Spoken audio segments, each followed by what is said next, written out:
Hey, what's happening, folks? Textboard Not One here, and we are on to week number 9. We have some new football outsider cards that were in packs on Friday. The limited edition card this week was an Andre Johnson, along with a Ryan Succop, a kicker, Darrelle Revis, cornerback, Quinton Coples, and a Duane Brown. So let's go ahead to the auction block and check out these cards. But before I do, hope you guys had fun playing MUT this weekend. I know I did. A lot of new content, got into the game, new cards, new collection, new solo challenges, a lot more coins to be made, a lot more cards to be pulled. Hope you guys had a fun time pulling packs, buying cards at the auction block for cheap, and hopefully you guys got your favorite player for a nice price. So that's what I want to say. Now let's go ahead and check out these new cards. And of course, we're starting out with the kicker, Elite Ryan Succop, 91 overall. He is our first elite kicker in the game. Last year during this time, I believe he had 2 fantasy kickers, so it's nice to see him going back to giving these kickers some cards.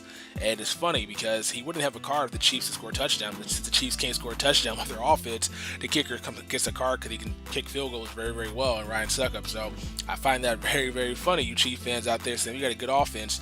Obviously you don't, because your kicker got the elite card, and Alex Smith doesn't. So take that to the bank. But let's go ahead and look at this card. But before I flip it over, I haven't looked at it yet. If this thing or this guy or this card has anything less than a 97 kick power, waste the damn coins. Yeah, 96 kick power. Really? 96 kick power for 30,000 coins? This guy had 6 touchbacks. You can't even get a touchback with 97 kick power in this game. So the guy had 6 touchbacks and he's a 96 kick power. Get the bleep out of here. That is just a worthless card.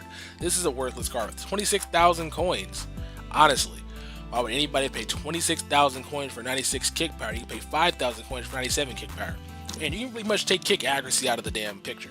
If you guys play online, kick accuracy has nothing to do with anything. You have Mason Crosby out there, it's like 96 kick power, like an 80 or like a 74 accuracy. As long as you're controlling the kick, you shouldn't miss, unless you're just bad at kicking field goals. So a 96 kick power versus a 97 for the different price range. Obviously, go at Matt Prater. Even if you're a Chief fan, get Matt Prater. He's a better kicker in your division. I don't care if he plays for the Broncos. He's a better kicker. Get the guy that helps you win games. And Matt Prater will help you do that for a nice, cheap price. Ryan Succop, I'm going to go ahead and take out the OP out of your name. You just suck. Haha, that was a cheesy joke. Let's go to the next card. Our second card this week is Quinton Coples, and I always have to make this distinction. He is a pass rusher. He's a hybrid type player. He may drop back in coverage, but he's pretty much rushing the passer. If you guys watch the Jets play, they run a 3-4 defensive scheme, and him, Muhammad Wilkerson, and all these big boys out there get to the quarterback on a consistent basis. So he actually earned his card because his team's very, very well, but he is not a left outside linebacker in the sense of Chad Greenway, but he is more along the lines of a Von Miller type as well as Alden Smith. So keep that in mind before you buy this card. And go and look at this guy's stats. 85 speed, that's nice rushing the passer. Good block shed, good agility. These cards are really consistent. 88 overalls all over it. And pretty nice play rec and pursuit. So not the best of cards, but for 16,000 coins, 20,000 coins, not a bad price to get. I believe Alden Smith was on the same price before all these new cards came out. So keep that in mind. It might be a better option out there for you guys if you want to go ahead and look at those different varieties that you are offered for the same price. But right now, Von Miller, 86 speed. He has better agility. He has better, not Von Miller, but Quinton Coples has better agility, a little bit better block shed, worse tackle, better play rec, and worse pursuit. So pretty much he is a taller Von Miller, but he's not as, I want to say, as active as he is, but you never know. You can always find a good value out of these cheap cards. So I might pick them up, try them out for you guys if you want to see some gameplay with them. But like I said, there's a lot of other cards out there you can get for a good price, and just be wary and check the block a lot and try to find a guy that fits your defensive scheme. But he is not a linebacker, so don't throw him out there in coverage. Otherwise, you would probably get burned. Our third card this week is Duane Brown, 93 overall left tackle, short passing, ground and pound chemistry. I wanted to buy this card, but for 26,000 coins, I'm going to go ahead and pass because the tackle I got right now, he is pretty much out of packs, never getting pulled again, but it doesn't make any sense for me to actually sell him considering that these stats aren't that big or an upgrade. The only thing I'm liking about this card is his run blocking strength and a run blocking footwork, 97, 95. That's pretty nice, pretty good awareness at a 92, and pretty great pass blocking stats. So this card is a beast, but when I compare him to his original cards, you guys can see there are minor hashtag insignificant stat boost on this card that I really don't think is worth buying, in my opinion. So you guys might want to keep that in mind where you're coming to pay 26k for this card or paying 14 for the original one. So keep that in mind. I'm going to go ahead and compare him to Joe Thomas, who I have right now. I want to go ahead and get a better left tackle because he's pretty good himself, but I just want to try different people out. I want to get a good, consistent blocking, because my line pretty much is so inconsistent. It kind of loses me games when I'm back there having no time to throw the ball. So I want to get some guys out there that are really, really good. And that awareness will help out with 92 overall, and that run blocking strength is pretty nice. So I'll definitely try to pick him up when he gets cheaper. I want to say he's probably 20,000 coins this weekend, so I kind of missed out on a good price for him. But like I said, keep in mind, there are a lot more linemen out that are elite, so you might be able to find some good value out there. Just check around. But right now, I would stay away from Duane Brown and get yourself a cheap Duane Brown for around 17 or 18,000 coins, and that might be just as good as the Football Outsider one. Our fourth card this week is Darrelle Revis, and it's kind of funny to think that if this card would have dropped maybe a couple weeks ago, last week, even any time before this week in particular, it would have been an easy 100,000 coins just because it's Darrelle Revis. He has a reputation being a shutdown cornerback, and the fact that everybody wants to have a high-tier cornerback in this game, this card would have been crazy. I think it would have been the second highest elite cornerback in the game behind the 95 Limited Edition Sherman, so this would have been a nice card that's in packs for a week, and also is a beast. And I'm going to go ahead and look at this guy's stats right now, but 62,000 coins, I might think that's a little bit too high. 96 man, that's great. 90 play rec, 90 press, 90 zone, 91 awareness, 91 speed, and a good agility. I like this card. I was going to buy it this past week, and I saw that 45,000 coins, which would have been a good price to flip it, but the 10% auction fee would have been kind of annoying. But at the same time, everybody kept telling me that Revis in this game does not play good. Everybody keeps telling me that. Don't buy Revis. He's not the best cornerback in the game. Don't worry about it. Somebody's better than him. Go Pat P. He's so much better than him. Go get him. Blah, blah, blah, blah. Everybody's down on Darrelle Revis in this game. And can't really blame them. Defense, this game's kind of broken, and he's not going to play as well as he does in real life. So I'm not going to go ahead and pick him up. If he does get down to 40,000 coins, though, I would say get him because it's the same price as Sherman is. Well, not is, but was when he was available. So that might be a good price for anybody to get a nice man-to-man cornerback out there, especially for my team. So I like running man-to-man out there. So I'm going to go ahead and compare him to Sherman on the trade block, and let's see how those two stack up. So here we are on the trade block, Richard Sherman versus Darrelle Revis. I'm going to go ahead and compare the two real quick. Let's see how these stack up. Obviously, Sherman has a height difference, 6'3". I like that because I like cornerbacks who have good height.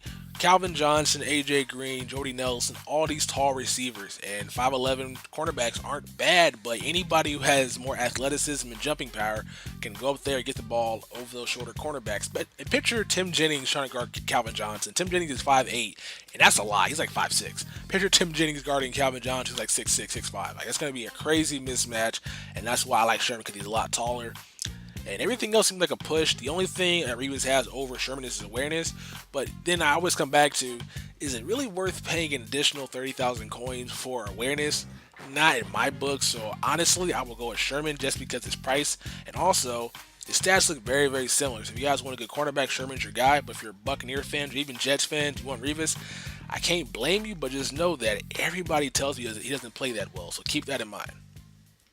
We are on to Andre Johnson, this week's limited edition item. 97 overall wide receiver, the second highest elite wide receiver in this game, right behind the Calvin Johnson and tied with the FO, Michael Irvin. This guy's card is pretty beastly. 92 speed, 96 catching and catching in traffic, good spec catch, great release and route running, and pretty good agility. I like this card a lot. And this is minuscule, I always have to grade these cards in a curve considering that there are only, let's say, 100 of these cards in packs. I don't say let's say, it's obviously only 100 cards in packs, but only being 100 in packs, I gotta give these guys a break because only a limited amount of people can have these cards. But when I compare this card to 96 overall, is it really worth the extra 120,000 coins for 2 speed and 4 spec catch? Like, I don't want to be the guy to say that, but those stat boosts are very, very minuscule. If you guys want a good Andre Johnson, road to the playoff one seems to be fine by me. 150,000 coins for this card versus 274,000 for this one only.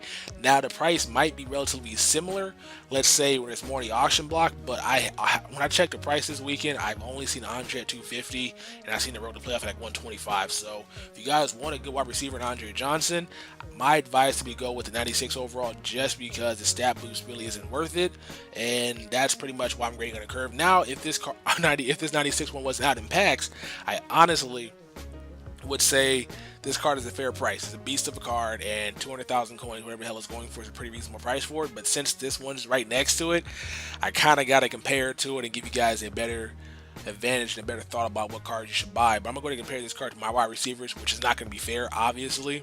Let's go to compare to Jordy Nelson, 92 overall. He pretty much has similar speed, similar agility, better catching, and same route running, and a way better release, but pretty much similar that way as well. So Jordy Nelson's a kind of a cheap Andre Johnson, but he's not as good as him, it looks like. Antonio Brown has the speed, agility, but not the catching. And I'm going to go ahead and compare him to Roddy White, who has the catching, it looks like, but not the speed. So Andre Johnson's a pretty beast receiver, but at the same time, 274,000 coins. I wouldn't just buy 96, roll to playoff Andre Johnson, and be fine. That's going to be a nice car for anybody to have for a long while. And that is the video. Thank you guys for watching. Hope you enjoyed. Be sure to drop a like on it if you did. Also, if you're new to this channel, hit that subscribe button. I upload every single day, so make sure you subscribe so you can check out all my constant uploads. And before I go, I want to go ahead and mention this. There are more limited edition items currently in packs right now, so I'm going to go ahead and go over each new limited edition item in the next video, so stay tuned for that. I'm the Texas Boy. I'm out. This mother bleeper. Peace.